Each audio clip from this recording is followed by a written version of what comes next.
selon un ex-conseiller du Pentagone. Ah oui, ça, M. Joe Biden ne va pas aimer cette déclaration-là. Il dit, je cite, que Washington met son échec sous le tapis. C'est un colonel de l'armée américaine en retraite, ex-conseiller du Pentagone, mesdames et messieurs, qui nous parle de l'échec cuisant de Washington. C'est l'heure de vérité. Oui.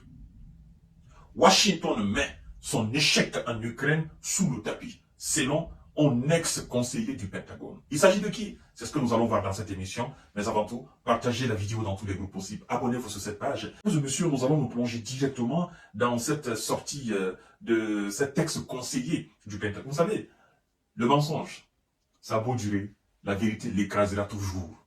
Le mensonge a beau avancer, la vérité le rattrapera toujours et le dévancera. Les États-Unis ont été humiliés. Écoutez bien. Oh, ça, c'est une déclaration fracassante. Venant de qui? Venant d'un colonel de l'armée américaine. Les États-Unis ont été humiliés dans leur confrontation avec la Russie et tentent de cacher leur échec en Ukraine, estime Douglas McGregor, ancien conseiller du Pentagone qui a récemment fait des prévisions sur ce qui arriverait à l'Ukraine après la fin du conflit. Et on continue toujours dans la même lignée. La Maison-Blanche veut pas admettre ses erreurs dans la crise ukrainienne, a déclaré ce 1er mai Douglas McGregor, ancien conseiller du Pentagone et colonel américain à la retraite. Il avance en disant ceci. L'administration actuelle cache l'immense échec de sa guerre par procuration contre la Russie en Ukraine, a-t-il déploré sur X, ancien Twitter. Washington et l'OTAN se sont, et continue toujours, écoutez très bien mesdames et messieurs, je vous ai dit que vous serez informés en temps réel. Washington et l'OTAN se sont ridiculisés dans cette confrontation qui débouchera probablement sur la création d'une zone démilitarisée sur le territoire de l'Ukraine. Avait-il souligné, il avait dit cela, n'est-ce pas, le 24 avril dernier. Plusieurs observateurs ont d'ailleurs déjà souligné que l'Occident ne se faisait plus d'illusions sur le conflit en Ukraine. Washington et ses alliés ont compris que la guerre était perdue, en particulier après l'échec de la contre-offensive ukrainienne. Voilà, chères dames, chers messieurs, chers demoiselles, ça, c'est la fin de citation. Monsieur Douglas McGregor, c'est pas la première fois, ni la deuxième fois, ni la troisième fois qu'il se prononce de telle manière. Avant la contre-offensive ukrainienne, il avait fait une sortie, si je me rappelle très bien, où il avait dit clairement que l'Ukraine n'avait pas grande chance de l'emporter face à la Russie. Et il avait d'ailleurs dit que qu'est-ce que ça veut dire, victoire ukrainienne face à l'armée russe? Qu'est-ce que ça veut dire? Il a dit, je cite, ça ne veut pas dire grand-chose. Parce que si on décortique réellement ce qu'ils appellent victoire ukrainienne sur, naturellement, la Russie, ben ça veut dire la défaite même de l'identité militaire russe face à l'Ukraine.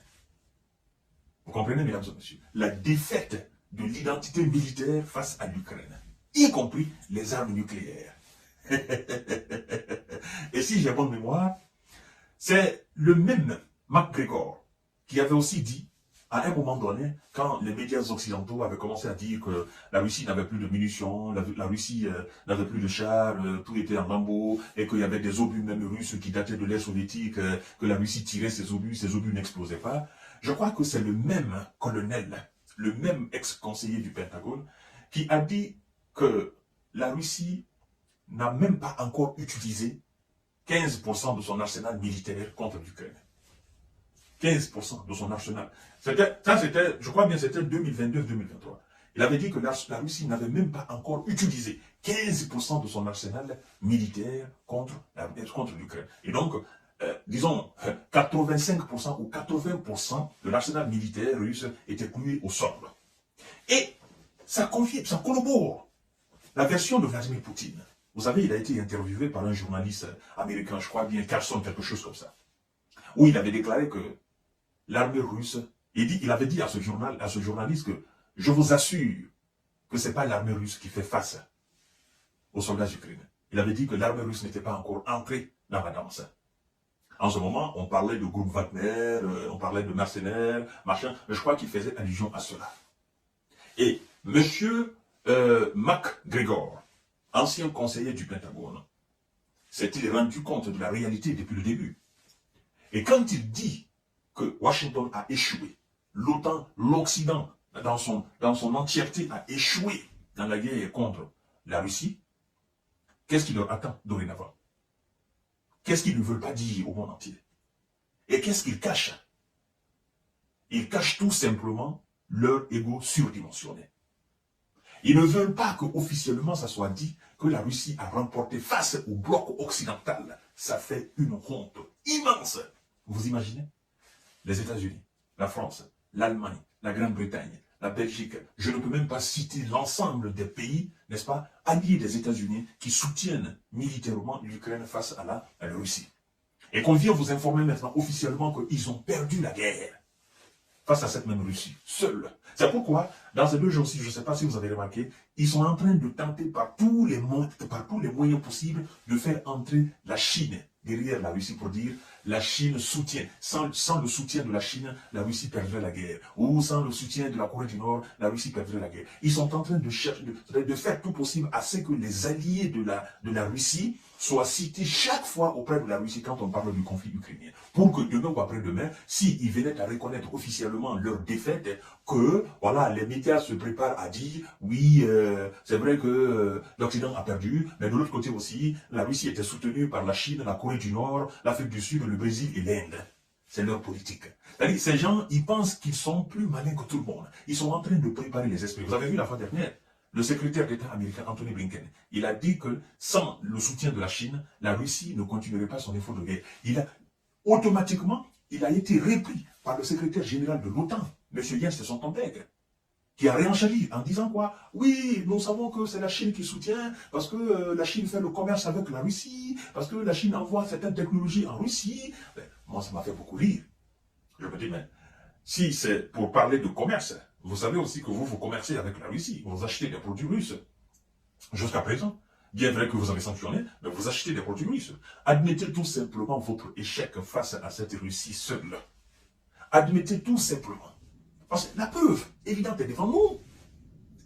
Les charges américains n'ont pas pu résister aux appareils militaires russes, aux équipements militaires, parce que les drones qui coûtent 500 $, 600 $, 100 $, 200 $, on vous dit que ces drones arrivent à détruire les chars Abrams qui coûteraient, n'est-ce pas, les 10 millions de $. Ça veut dire quoi? En termes de comparaison entre équipements militaires russes et équipements militaires américains, aujourd'hui, naturellement, si le monde doit se lever pour acheter des équipements militaires entre ces 2 équipements, le monde ira naturellement vers la Russie.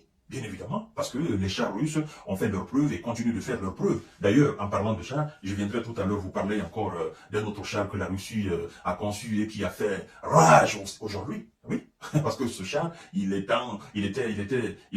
entré en danse et il a fait énormément de mal aujourd'hui, n'est-ce pas, au niveau des lignes de front. Il a rasé. Donc, mesdames et messieurs, partagez la vidéo dans tous les groupes possibles. Ça, c'est la déclaration de l'ex-conseiller du Pentagone, colonel à la retraite, McGregor. Vous savez, tous ces gens-là parlent pour dire, demain ou après-demain, quand ils vont reconnaître leur défaite, on dira, oui, monsieur le colonel McGregor, il avait tout dit. Il avait tout dit. C'est pourquoi eux, ils sont plus dans les mensonges, au fait. Ils veulent prendre le devant. Hein, pour que demain, ils disent, ben, on vous a dit, vous n'avez pas compris. On vous a conseillé, vous n'avez pas compris. Et maintenant, voilà la réalité. La réalité est devant nous aujourd'hui. La défaite, elle est devant le monde entier aujourd'hui. Donc, partagez la vidéo dans tous les groupes possibles. À tout à l'heure pour notre série d'informations de décortiquage.